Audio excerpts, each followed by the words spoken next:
The following is a paid program and does not necessarily reflect the opinions of the staff or management of Visionary Related Entertainment.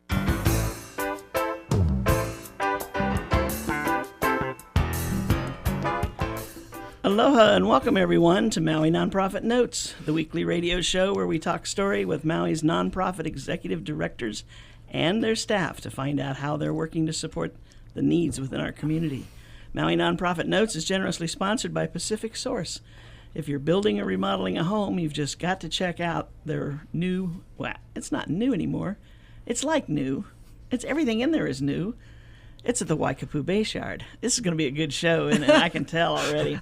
You guys are sitting here looking at me like, that's not in the script, and it's always better if I don't use the script. We've found that out, too.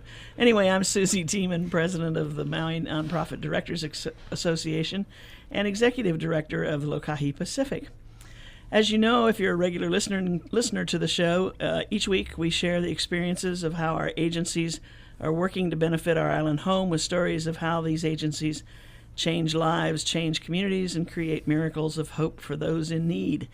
And today, we've kind of slipped a little out of the need area, and we're talking about some of the fun things that are going on out there and some of the things that maybe you didn't realize you were missing in your life. And we're going to start off in the arts arena with Kelly McHugh, who's the director of the youth programs and the marketing. Okay. I never know which one you're doing. So anyway, from the Hui Noeau, and summertime is a little, did I get it? You got it. Okay. I always say it wrong.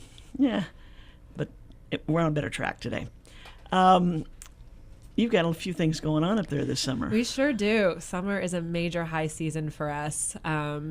We always have our ongoing exhibition program, and our adult class program, our walking tours, both guided and self-guided tours, tons of special events coming through. As you know, the Hui is used as an events rental facility for weddings and other community events.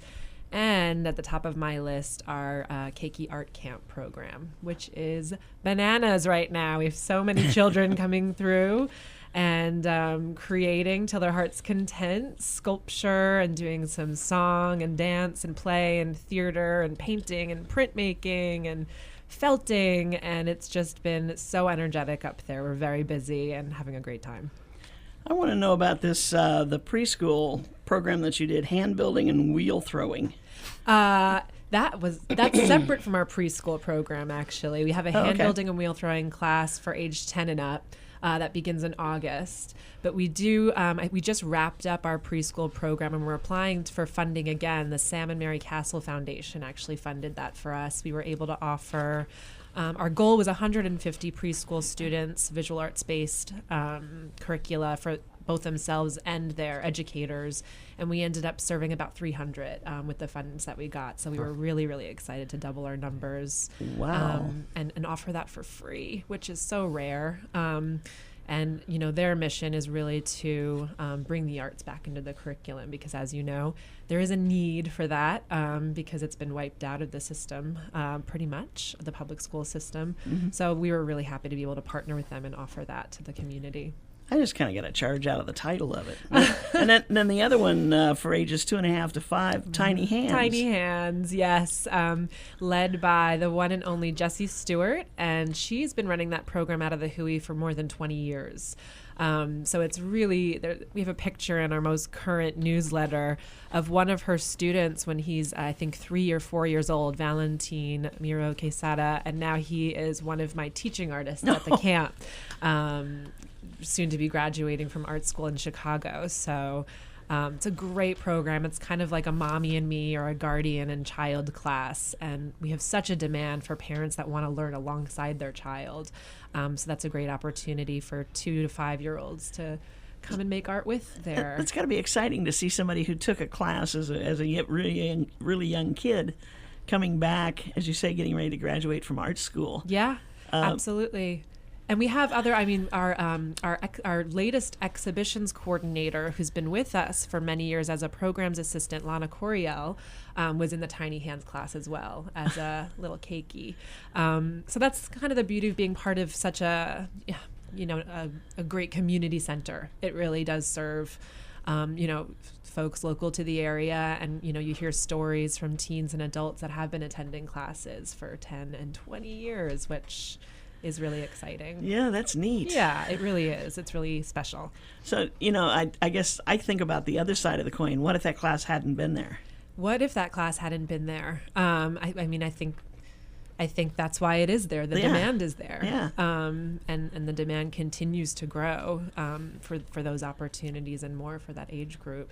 It's so important, and the Hui's a really special place. I'm a New Yorker. I came to Maui about 5 years ago, and I come from a huge urban area with hundreds, if not thousands, of opportunities like this. And the Hui is the only visual arts education organization that offers sequential-based classes on the island rather than exposure programs or simply exhibition programs. So I think it serves a really vital service to the community, not only for, aesthetic purposes and kind of adding value to your life, but for so many you're learning these vital, skills in, mastering a new creative skill, or for young children, fine motor skills or discipline or collaboration.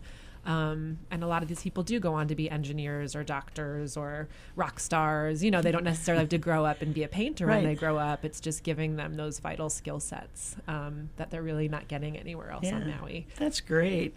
Now, Camp Kaluanui. For ages 5+. Yeah, exactly. You've got some things coming up in July. Yes. So we actually just added the next week's camp. Originally, we didn't have a camp for the 4th of July week. So I'm happy to be here today to kind of let folks know that we do have a full week of camp open next week due to popular demand. And the theme of the week will be Bugging Out, Creepy Crawlies Gone Wild. And so there's plenty of room open, and folks can go to our website, huinoeau.com, and register for that class for children aged 5 and up. And then our camps run all the way through August 2nd, and you can sign up for a single day or a full week of camp, depending on kind of your availability or your child's needs or wants.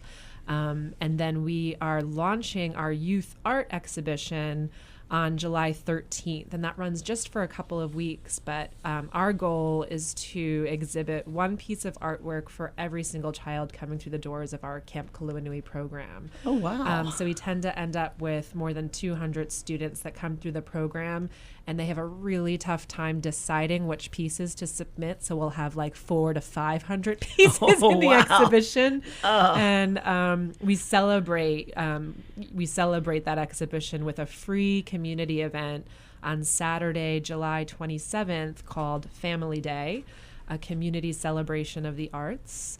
And that's free from 10 a.m. till 2 p.m. And it's really a celebration of all the children. And we give them really special name tags that say, "I am a very important artist, treat me with respect," so people know to congratulate them for their work in the exhibition. And we have face painting and drop-in workshops and tours through all the studios and gardens and whatnot. So it's just a really great day. That must be a huge day. It's a huge day for us, yeah. And I should say, since I'm here today, that we also invite artists and vendors to come and set up a table and sell their crafts or anything that they find might be appropriate to that day. We're just really open to people coming and being a part of it. So they can just give us a call if that sounds interesting to them at 572-6560. And we just love to invite as many people as possible to come experience the Hui with us that day.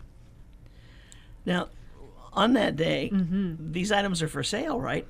The youth art is not for sale. Oh, it's not for sale. No, we've had some of the others. Sure, we have Well, we have an entire Hui 2 gallery shop, and everything in that gallery shop is made on Maui by members of the Hui. And so a lot of folks come to us every day wanting to sell their artwork, and we just ask that they become a member and take a class. And the great thing about that shop for us as a nonprofit is that all proceeds are split between the artist and the Hui as a as a charitable donation. So that's, all of those items will be for sale. And, the drop-in workshops are for a really small fee, but we also have free activities going on Family Day. And then our hope, obviously, is to get some memberships and class registrations coming through the Hui that day, because it's just a great opportunity where all of our core studios are open all at once, which is pretty rare for us, either with classes or open studio sessions. Because a lot of times we'll have visitors just kind of come walk through and they feel a little timid about walking into an artist space while they're in their zone and creating a print. And this is just a really nice opportunity to say, no, walk through those doors and introduce yourself and ask a couple of questions. We warn all of our artists. That's kind of what that day is all about. And for the most part, the people that use these studio spaces they want more people in those spaces. They want to meet more members of their community and kind of share their craft. So it's a great way to connect with community as well. Gotcha. Okay, so the artwork done by the youth is not for sale. Correct. Just to view and look and ooh and ah. And I can't imagine any of these children ever parting with their work. Because for many of them, it's the first thing they've done, right? It's the first thing they've done, and it's hard enough to get them to not take it home at the end of the day. Even though we assure them thousands of people from all over the world are going to come and see your work. You're going to be famous. This is going to be amazing for you. We're launching your career in the arts, right. But they hold it very close to their chest and feel very, very proud of it. For those 2 weeks, July 13th through August 2nd. Yes, exactly. Then and you've also got parents who, of course, are so proud of what their kids have done. Yeah, and rightly so. And it's a surprise to them too, because the parents haven't seen this work before. And the nice thing about being an arts education center is that we have tons of literature that explain the processes and the curriculum and the impetus behind all of the lesson plans that went into the artwork that you're seeing on the walls. And we try to make it interactive. We give everybody stickies and Sharpies to write messages about what's their favorite piece and why, all ages. And we'll have like a cave area where you can make your own petroglyph, and all of my artists are coming to me every day with new ideas, and as long as they come and help me and volunteer to make these ideas happen in that space during the install, I'm completely open to it. So it's something different every year. And whether you're a part of the exhibition or just a part of the community or visiting, there really is. It's just such a fun, interactive, great way to spend a day. That's cool. Now, will a lot of these, this youth, we're talking what age group? So this is all Camp Kaluanuians. So it's age 5 to about 12 years old, generally the camp. But also involved each year in the youth art exhibition is the work from our teen intensives. And we have 2 teen intensives coming up that will wrap up just in time to make it into the youth art exhibition. The first being a black and white film photography intensive, which is 5 days from July 8th through 12th. And that is in our dark room, which is the only public dark room on the island. We're really proud of that. And we're really proud of any young person that knows what process photography is and not just iPhone photography. So it's really exciting for us to kind of, see that interest is still thriving. And that will be led by Gwen Arkin and Brian Miller, who were 2 of our invited artists in our last exhibition, our black and white exhibition. And the other teen intensive is with Prime, who's an aerosol mural / graffiti artist, who's the executive director of 808 Urban on Oahu, and he'll be doing a bunch of aerosol murals, quote unquote, / graffiti with teens from July 16th to 19th, and we'll try to get those pieces into the exhibition as well. What size murals are we talking about?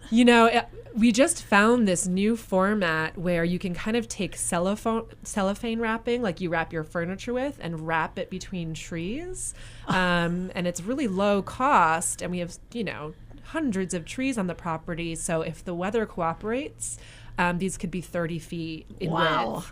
If the weather doesn't cooperate, they'll probably be more like, a 4x6. But we really, the intent is certainly for these to be collaborative pieces. So we want them to be as large scale as we can get away with.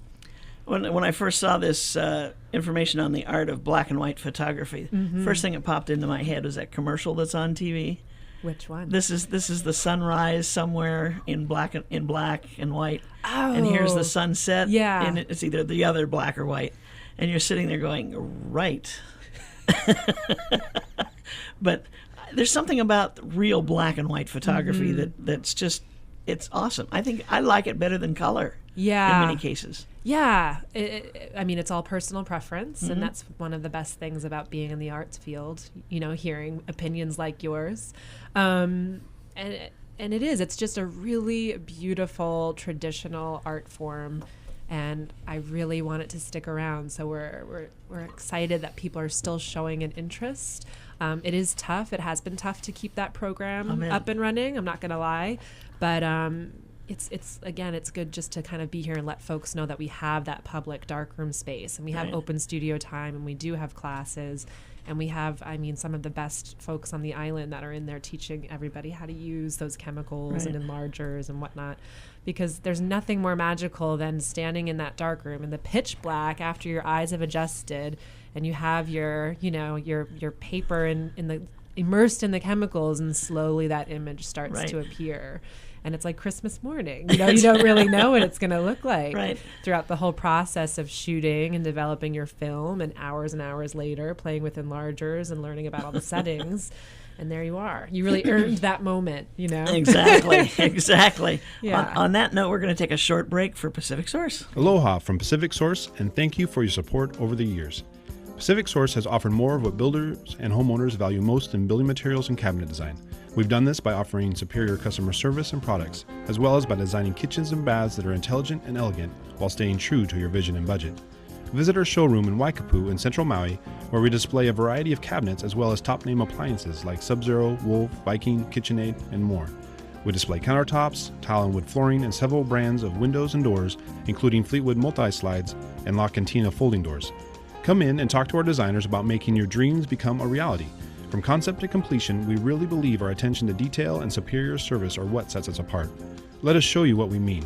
We are a Pacific Source at 515 East Oahe Way in the Consolidated Base Yard in Waikapu, just off Waiko Road. Call us at 986-0380. That's 986-0380, or look us up online at packsource.com.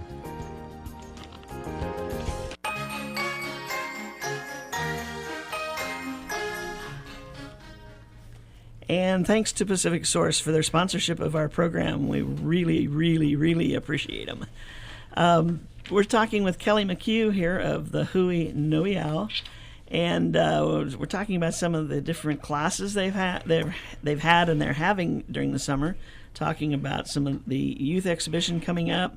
Talking about the camp. And we got some events coming up too that you wanted to talk about. Yeah, absolutely. So I'll talk about exhibitions first. So right now our student and faculty salon is still running through July 5th.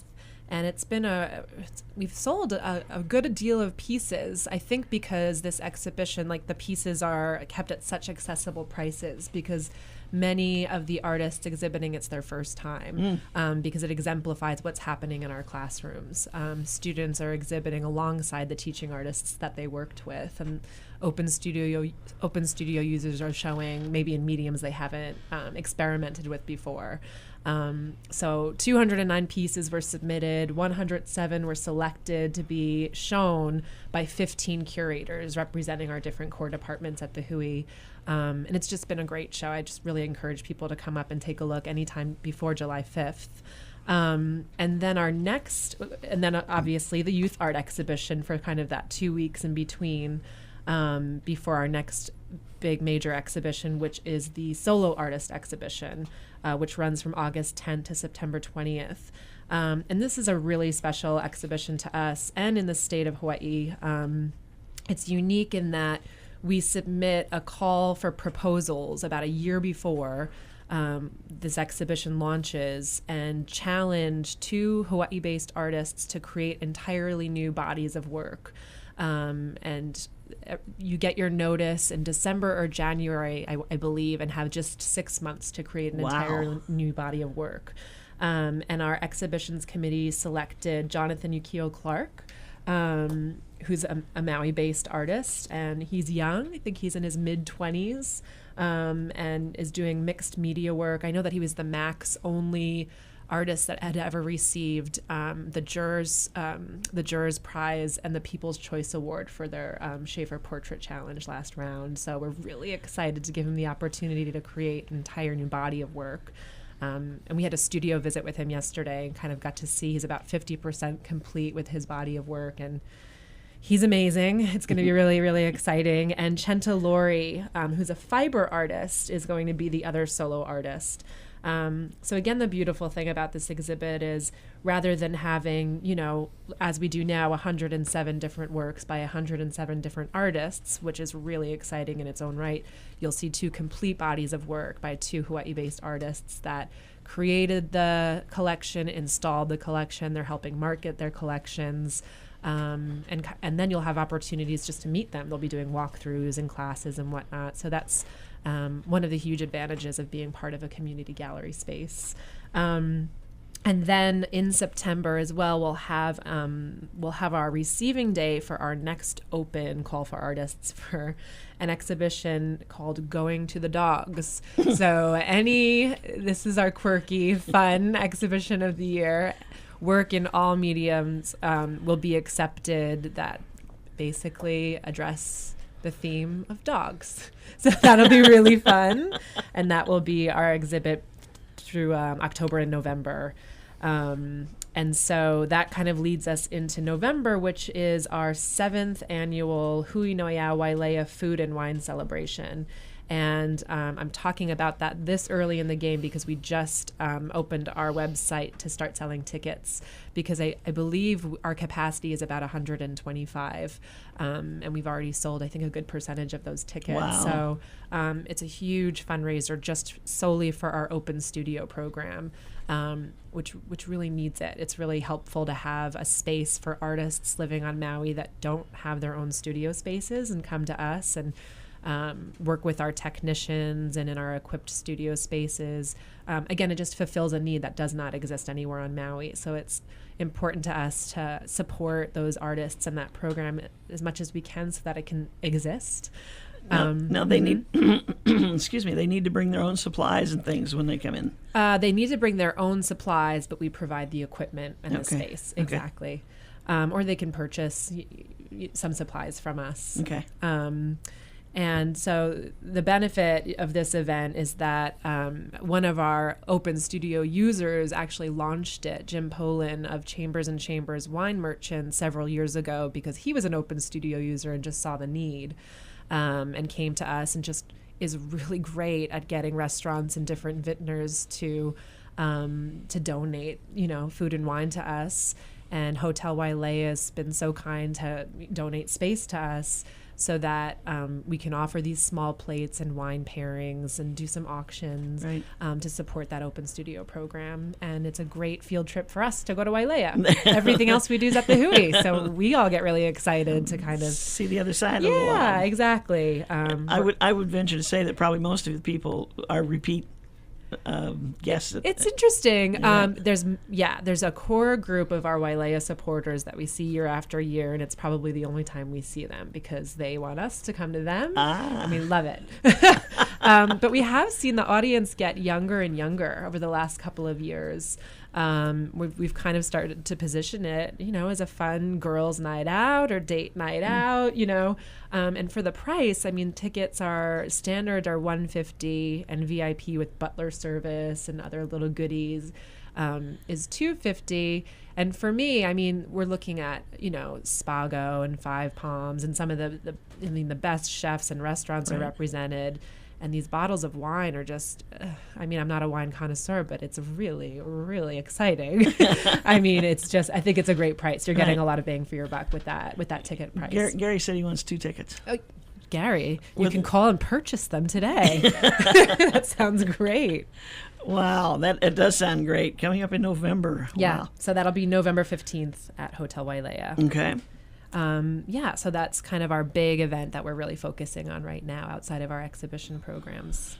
And you also mentioned something about a guided tour that's kind of a new thing. Yeah, it is. Well, of course, anyone can come to the Hui anytime. It's free. We're a public space. I know a lot of people drive by because it looks like a big mansion with gates in the front, but we really want people to drive through those gates and come have a picnic on the lawn and familiarize themselves with our space and our botanical gardens and our historic buildings.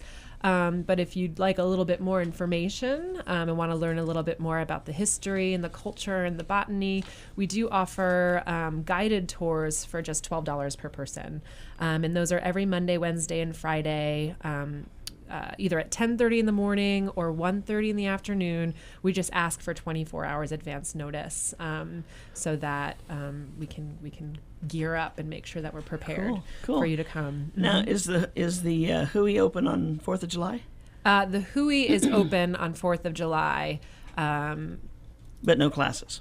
No, right. There are no classes, but the space is open for Right. people to come and shop in the gallery shop and check out the student salon exhibition and Picnic tour on the the lawn? grounds and picnic on the lawn and bring a kite.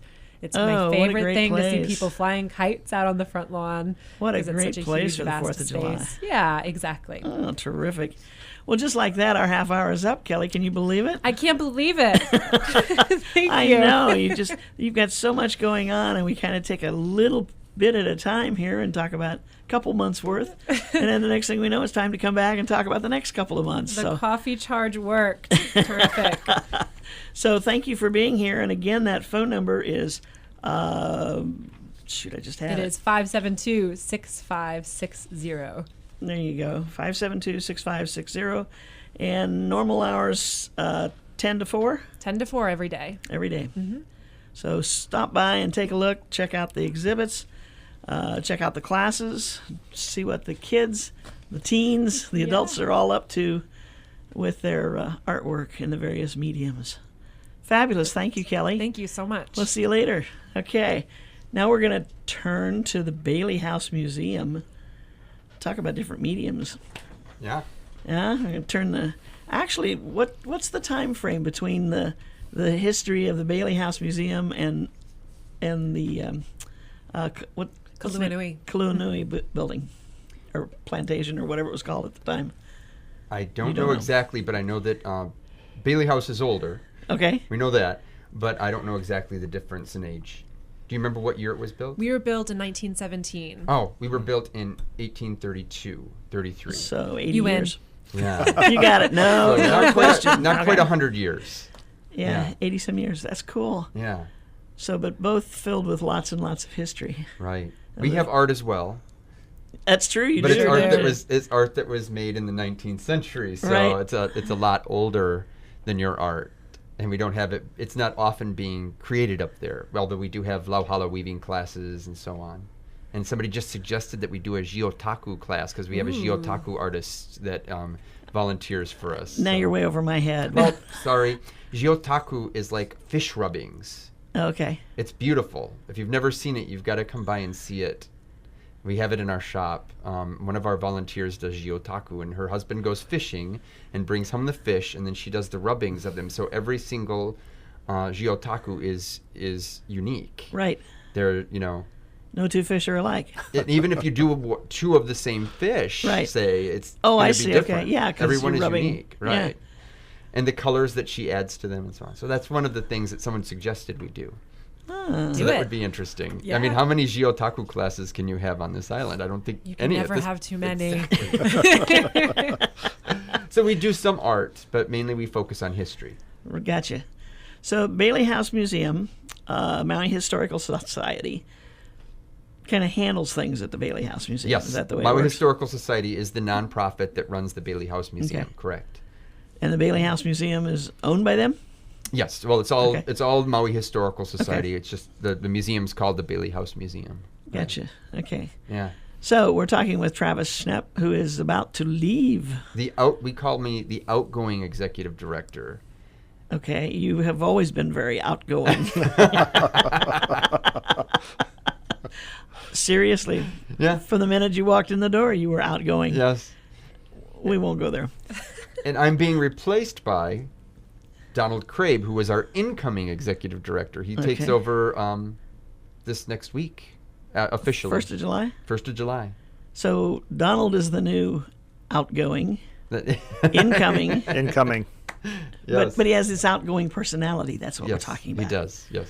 And so, okay, so tell me a little bit about Donald, and we'll put him on in a minute. Okay, well, Donald comes to us actually from Washington, D.C., but he has long, deep roots in Hawaii. His great-grandfather was Scottish and fought in the Wilcox Rebellion to reinstate Liliuokalani in 1895. Of course, when that failed, he had to quickly leave Hawaii, and he ended up settling on the west coast of the United States, which is where his family now hails from. However, his grandfather then came back to Hawaii and opened the Ala Moana Sears store.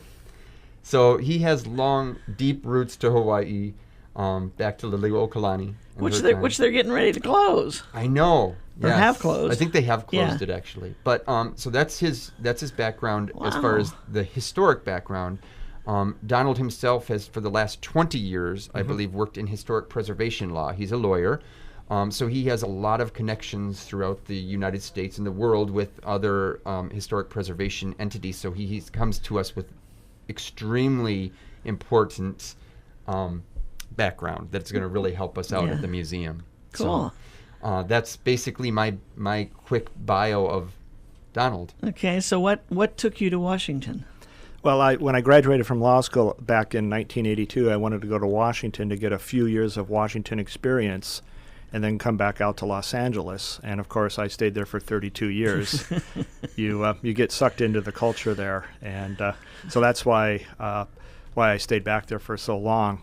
And it was just I sold my interest in my law firm last summer and was planning on retiring over here on Maui. And I was looking for a surfboard a few months ago on Craigslist.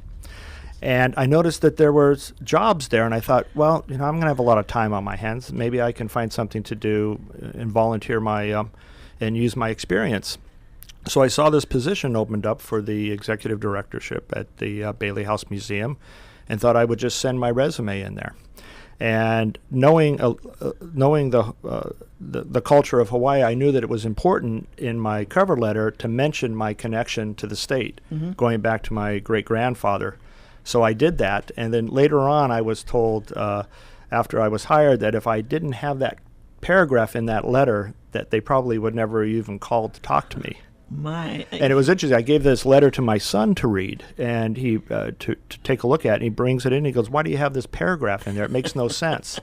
And I said, "Because it's Hawaii, and you have to demonstrate your connection to the islands through your grandfather, your grandparents, and your great-grandparents." Very good. And my number one goal is not to suffer the same fate as my grandfather and have to flee the state for fear of arrest. Good goal. So hopefully I'd like to remain here longer than he did. He was here for about 10 years before he fled with the clothes on his back on the first ship and ended up in Seattle.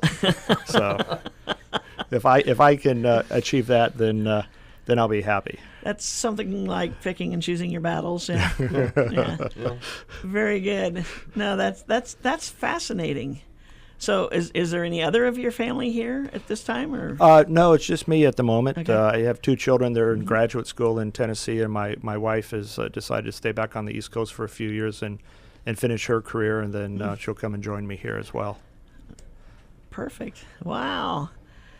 How'd you rate? That's it. I mean, we rated there. I think it's a perfect. I keep telling people this is a perfect replacement. I came in specifically to take care of the finances. We got the finances under control, and now we have somebody with real important knowledge that can come and really take us to the next level. Right. Yeah, Right. as Travis mentioned, for the past, I've been an attorney for 32 years, and prior to getting involved in historic preservation, I did banking and securities work, a lot of legislative work, a lot of lobbying with contacts. And then I just decided I wanted to get into the public service area and do something to provide services and use my skills that I've achieved. And I have an older brother who's an archaeologist down in Australia. So I had been in the archaeological field for some time and decided to begin my career in the nonprofit world by working for an organization called the Society for American Archaeologists. And I became their lobbyist and lawyer, and I did that for a number of years. And then I've had a number of other jobs over the years in historic preservation. I've taught historic preservation law at the University of Maryland for a number of years, and a few years ago started a law firm with a couple other friends of mine who work in the field, and we our work focused primarily on nonprofits and historic preservation organizations. So I'm hoping to bring, I know I will bring to the Bailey House all this wealth of knowledge and experience, and be able to expand their presence on the island and hopefully on the mainland, and increase some revenues and increase attendance, and more importantly, get the community involved with the property. It's a beautiful property, and I'm really out there trying to encourage people to come up and visit. And it's available for functions, so the doors are always open.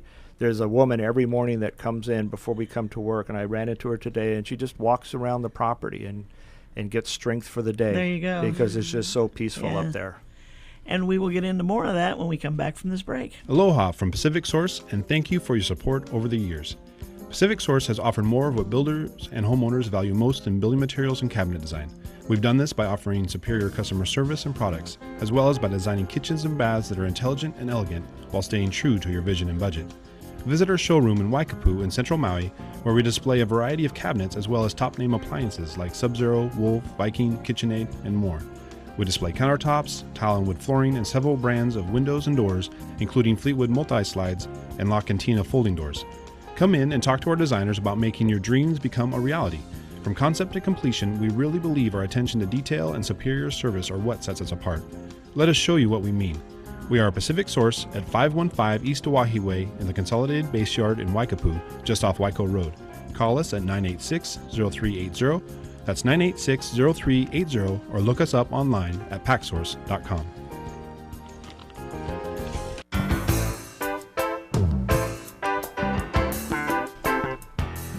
And we are back. And for those who are just turning in, this is Turning In. Whoa. Is that like turning in. on, or? Yeah, something like that. Those who are just tuning in to the show, where this is Maui Nonprofit Notes, the weekly radio show where we talk story about what our nonprofit agencies are doing here in our beautiful island home. And we're talking right now with Donald Crabe, who is the new executive director for the Maui Historical Society and the Bailey House Museum, and with the outgoing executive director, Travis Schnepp, who has just been you've been a joy to work with. Well, thank you. What's it been, 5 years? No, I know it's not been 5 Just seems years. like It 5 seems years. like a long time. Yeah, it's only been 9 months. That's okay. I've heard of people getting watches for working for 25 years for companies, and they were only there 6. Yes. It just seemed like it was that long. Okay. But I'm feeling some new energy coming out of the Bailey House with Don's leadership as he takes over July 1st. Big plans? Anything you want to announce or talk about? Or Well, first of all, I'd like to thank Travis I've been working with him for the last 3.5 weeks now, and I really appreciate the time and that he's devoted to bringing me up to speed on a lot of these issues. It's going to be daunting when I show up at work on Monday. Well, actually, Monday I'm off, but Tuesday when I show up for my first day and he's not there, because he's just done a wonderful job. And I'm going to miss him, and I know that everyone at the museum is going to miss him as well. And unfortunately, he's leaving the island to go over to the Big Island. So I think the nonprofit community will miss him on this island as We well. will. So We will. first, I'd just like to say thank you, Travis, for all that you've done for me. We've got some exciting things coming up this July, and I was going to have Travis describe them. We've got 3 shows that are coming up. You know, we have monthly functions, and that's also something I'd like people to remember, that the property is available for private functions, for concerts, for parties, for whatever people want to use it for. And that's part of the trying to get the community involved. I want people to see it as their museum, their property. And it's interesting, when I've been talking to people, they all have memories of coming up as children for school tours. And they'll remember, I was up here when I was 6 or 7, and we came up and we took a tour. So I want to encourage people to continue to come up and visit us and see our exhibits, And also visit us when we have some of these really nice shows. Travis put a Moonlight concert series together, which I'll have him talk about in just a second, which have been bringing people up every month on Saturday evenings. And last weekend, or last month, the show went well because the moon was actually out. And so we had people that were lying on the grass, not listening to the concert, but not watching it, and just staring up at the moon and the stars. So it worked. So Travis, do you want to just talk a little bit about that program that you put together? Well, yeah. Well, I'd like to say that really it really wasn't me. It was really George Kahumoku Jr. who put this together. He came to me. He actually came to the executive director before me, and it's a daunting task to facilitate a monthly program like that. But when I took over, he and I discussed it, and he put it together. He puts it together every month as far as the entertainment. He has different people that come with him every month. Sometimes if he's not going to be in town, we get different entertainment. But it's always interesting. It's always new. It's always so beautiful to sit out there at night on our grounds under the moon and stars, even when it's cloudy or rainy. I mean, it's beautiful when it's raining. I mean, one month it was pouring down rain and the staccato of the rain on the tents, and it was just like backbeat to the Hawaiian music. It was so beautiful, and I don't think not one person that was there was upset that it was raining. I mean, because it was so and nobody perfect left. still. Nobody left. Yeah. But we get every month when it looks like it might rain, people call and say, "What's your rain date?" We don't have a rain date. We go rain or shine. Rain or moonshine. But it's Perfect. But it is. It's beautiful, and it's a beautiful event. And George does such a wonderful thing. He volunteers his time to do that. He's a big reason that we are there today because we were in serious financial problems at one point. I mean, not that we were getting ready to close, but it could have happened. I mean, if we didn't turn things around, and George has been a big part of that. So that's the real thing. George is the one who needs all the credit for those things. Yes, I put up tents and I do the back-breaking work, but he's the one who actually makes it happen. Right. He's the perfect person for that. And it's also an opportunity, correct me if I'm wrong, but it's an opportunity for some of the students from the Institute of Hawaiian Music here at the college to come in and perform with him. Yes. So I've been to 2 of these shows, and I've been able to watch some of the students that have come through that program perform with him. That's right. He works with those students. He has. At the school. He's now retired from that. Oh, he has? Okay. I believe. If I'm wrong, George, please correct me. But yes, I believe he's retired from that now. Okay. But yeah, he does bring them in there to play along. I mean, it gives another open opportunity for people to perform where they may not have had the opportunity. So it's a really big deal. The sad part is that we don't sell out every month. I mean, he sells out, I believe it's every Wednesday over at Napili. Once a week, he sells out 300 tickets, and we can't sell 100 at our. Oh my goodness! It's ridiculous. It's crazy. Is parking an issue at your Parking place? is an issue, but typically we tell people just to park on the street because Saturday nights the streets are empty. So park on the street and leave the parking lot for kupuna who have a hard time walking. And it's never been an issue that way. I mean, everybody finds a place to park. The kupuna all have a place to park. So I don't know. I don't understand why we're not selling out those tickets. And it's a beautiful event. I mean, and people who come month after month rave about it. They wouldn't miss it. Exactly. And it's not the same thing every month. We get some of the same entertainers, but it's always different. It's always interesting. It's a beautiful event. Yeah. And then another event we have that I helped put together is our Play Along with Ukulele Mele. And that's a fun one because she does it one Saturday every month. She comes in and she does a workshop for ukulele players. And you can, any ability you have, and she puts up on a big board, she puts up the chords you're supposed to play, and everybody sits there and plays along. And they're all fun songs. It's not all, Hawaiian songs. There's, all kinds of fun stuff. Yeah. And that's a fun one. That's usually the second Saturday of the month, but she, I think at two Saturdays ended up being the third Saturday because of scheduling conflicts. But she's another really great person to have. She's really... And she does teach private lessons at the museum as well. I know that day that you brought her on the show. Yes. I kind of challenged her to come up with some music for us as we were talking. I wanted background music. And she did a fabulous job. She kind of did a couple different kinds of songs. Unfortunately, she was only able to be here for the first 15 minutes. Yeah. So we didn't get it through the whole show. Right. But yeah. That was cool. Yeah. And then she kind of did a thing that she shows us how she does her, teaching and so forth. Yeah. Ukulele Melly. Yeah. So that's fun. But in July, we have another really exciting event coming up. Kimo Neveas, he's a singer-songwriter on the island here. He has put together a series of songs that he has written about Maui history. Whaling times, plantation days, missionaries, all of that. And he's doing a whole concert, a nighttime moonlight concert on the 20th of July of just Maui history songs. It's called In Search of Lost Time.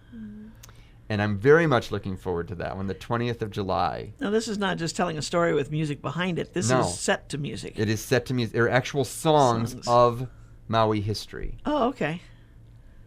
How cool is that? I'm very excited. I haven't heard any yet. I mean, I've heard his music, and he's very good. But I've not heard his songs yet, so I'm excited to hear what they sound like. Wow. You know? You guys may need to make a deal with him and get those taped or something. And Yeah, exactly. put those out. Talk about a fundraiser. Whoa. Right. So this is an exciting one. And it's not very expensive. It's $10 per ticket for this show and $5 if you're a member. So Here we go with the memberships. yeah, memberships, definitely. That's the big deal here because, we were having trouble, with money. And it's shocking. Everyone who was raised on Maui has been there. But only 300 members out of, 160,000 people that live in the county of Maui? We have 300 members. That just seems And it's not horrible like to me. membership is $500. No, it's $50 a year for an entire family. And your family gets to come. Everyone who lives in your house gets in for free for the whole year. Plus there are other benefits like discounts on, the Kimo concert. I haven't announced it yet, but we're offering it free to members if they RSVP before the 19th. So, I mean, you get all of these things if you're a member. And there's just no reason we don't have more than 300 members. That's interesting. If we had more than, membership is what's really going to drive us and keep us open in Right. the future. Yeah. Don, there's your first challenge. Yes. Break He down knows. that barrier, whatever it is. No, that would be my second challenge. Oh. My first challenge is to stay on the islands, remember? Yes. Not have to leave. with Yeah, the not police have to at your leave back. with the military after me. Yes. Okay. All right. Well, if you get enough members, you'd have that support you need to do whatever. Yeah. That's fabulous. So, I mean, that sounds exciting. Yeah. I can't imagine writing songs of historical nature like that. And during those events, the museum is open, and our shop is open where we sell Hawaiian products. And Many of the artists that are up at the Hui. I mean, Marianne Klaus, who's one of your potters, and other people who have had a connection with the Hui sell their art at our museum shop as well. So that gives them another outlet. I'm sure that we're not as busy and don't sell as much as the Hui does, but Marianne says that she gets a really steady flow through us, and she's very happy with the flow she gets. It's, Right. 1 or 2 pieces a month, but it's something. Right. You know. Now, at the museum, you've got historical, I want to say artifacts. That's yeah. it, yeah. Right. Okay. Is there a curator, or how is? Marianne Klaus, actually, Oh, okay. she is an artist. She came here to be an artist, but her background is in museum objects conservator is what she is. She was an objects conservator at the Field Museum in Chicago before she came here, and before that, she was a conservator in a museum in Switzerland. So she has a really deep knowledge of conservation and so on. So she's the person who takes care of that kind of thing. Yeah. Wow. And she works. We were very lucky to get her. She works 2 days a week. We don't pay much. So to get somebody, look at the people, the caliber of people we're I know, getting up that's there what who I'm- want to be involved I'm with us. I hearing mean, this. the thing is, it's just such an important thing. Our history, it's so important and it's Hawaiian history. It's all pre-United States that we focus on. So it's 1893 and before. So we're through the Kingdom of Hawaii. We're pre-contact. It's just so important to have that history. And grade school students, 4th grade, come up there every year to learn when they're learning about Hawaiian history. The Hawaiian ethnobotany class at UHMC, every person who goes through those classes come up to see our plants because we have such a good exhibit of plants. So yeah. is there any other museum in Hawaii like yours? Yes, I would say the Bishop Okay. but not on Maui. We Right. have the largest collection of Hawaiian Right. artifacts on display in Maui. Another great museum that would be like ours, smaller but amazing, small but mighty, would be the Lanai Cultural Center over there. really? If you get a chance to get over there, that is an amazing thing. It's very similar I've to been through ours. that, yeah. It's small, but it's very similar to ours. It's small but mighty. Yeah. Beautiful, the They cultural. just moved into a new space. Yes. Yeah. It's beautiful too, what they've done over there. So, I mean, in Maui County, we would be the two that really focus. Of course, the Hana Cultural Center, another amazing, small little place, but it's got the so many interesting things there that fit into Hawaiian history. I mean, they come into more modern times, but Yeah. You know, it's amazing to me that people can get together and put a package together like this in the small areas that we're talking about, Lanai, Right. Hana. But it's the pride of what's happened in that area Right. over the years, through the years, right? That's Yeah. what brings it. I mean, if they didn't care, they wouldn't be doing it. Well, there's a new exhibit also in Lahaina. The Lahaina Courthouse, Lahaina Restoration Foundation put together a new exhibit out there, and they borrowed some of our ancient Hawaiian artifacts to fill it in. It's a beautiful exhibit if you get a chance. I believe they got a fairly large grant from NOAO. NOAA. NOAA. NOAA, Oh, okay. Yeah. AA, right. Department yes. of Commerce. Yes. So it's another beautiful exhibit. So there is some history here on the island, but the really deep history, the deep Hawaiian history, is the harder thing to find. Right, right. So now, if somebody wants to is say researching a time period, who would they contact to find out what you've got over there that they could would- look through? They would call our office 244-3326, and Viola sets up appointments for research, and you pick out whatever you want to research. On our website, there is an archives listing, so you can go in there and see basically what we have before you even come. And then it's $5 for a 2-hour session. You come in for $5, you sit down. If you're a member, it's free. Okay. But you come in, you sit down. It's 50 cents a page for any copies you want, and you can look at just about anything back there. You'll have to wear white gloves and sit at a specific Right. table and so on. But a lot of people do it. Wow, Yeah. that's fabulous. Donald, you've gotten yourself into a real organization over there. No, I look forward to this. There's a lot of challenges, but it's really going to be a great time, and there's a lot of opportunity for us to expand the presence of the museum and its mission here on the islands. Yeah. And our connection to the other museums, like the Yes. Hui. I mean, definitely, we want to stay connected to the other museums that do different things. We want to keep that connection. Yep. Absolutely. It's terrific. Well, welcome aboard, Donald. Thank you. And Travis, good luck in your new life on the Big Island. Sounds like fun. Sounds like Thank what you. you thought you were going to do a few years ago, but Yes. now you're really going to do it. It's that time again. We need to wrap up the show. Gary's giving me the high sign. And we want to thank all of you for joining us for Maui Nonprofit Notes today. As we've said before, the show is sponsored as a community service by Pacific Source, the builder's choice. The Maui Nonprofit Directors Association's mission is to provide personal and professional support to nonprofit executive directors, their organizations, and the community of Maui. Today we visited with Kelly from the Hui, and we visited with Don and Travis from Bailey House, and got an update on what they're doing. We encourage everyone out there to get involved by giving, advocating, or volunteering for your favorite nonprofit. Do it today. What are you waiting for? Please visit our website at mauinonprofit.org for a list of member agencies. Once you find an agency that you're interested in learning more about, click on it and go to their website. Next week, we will be back, same time, same place. In the meantime, everyone, have a great week. Aloha.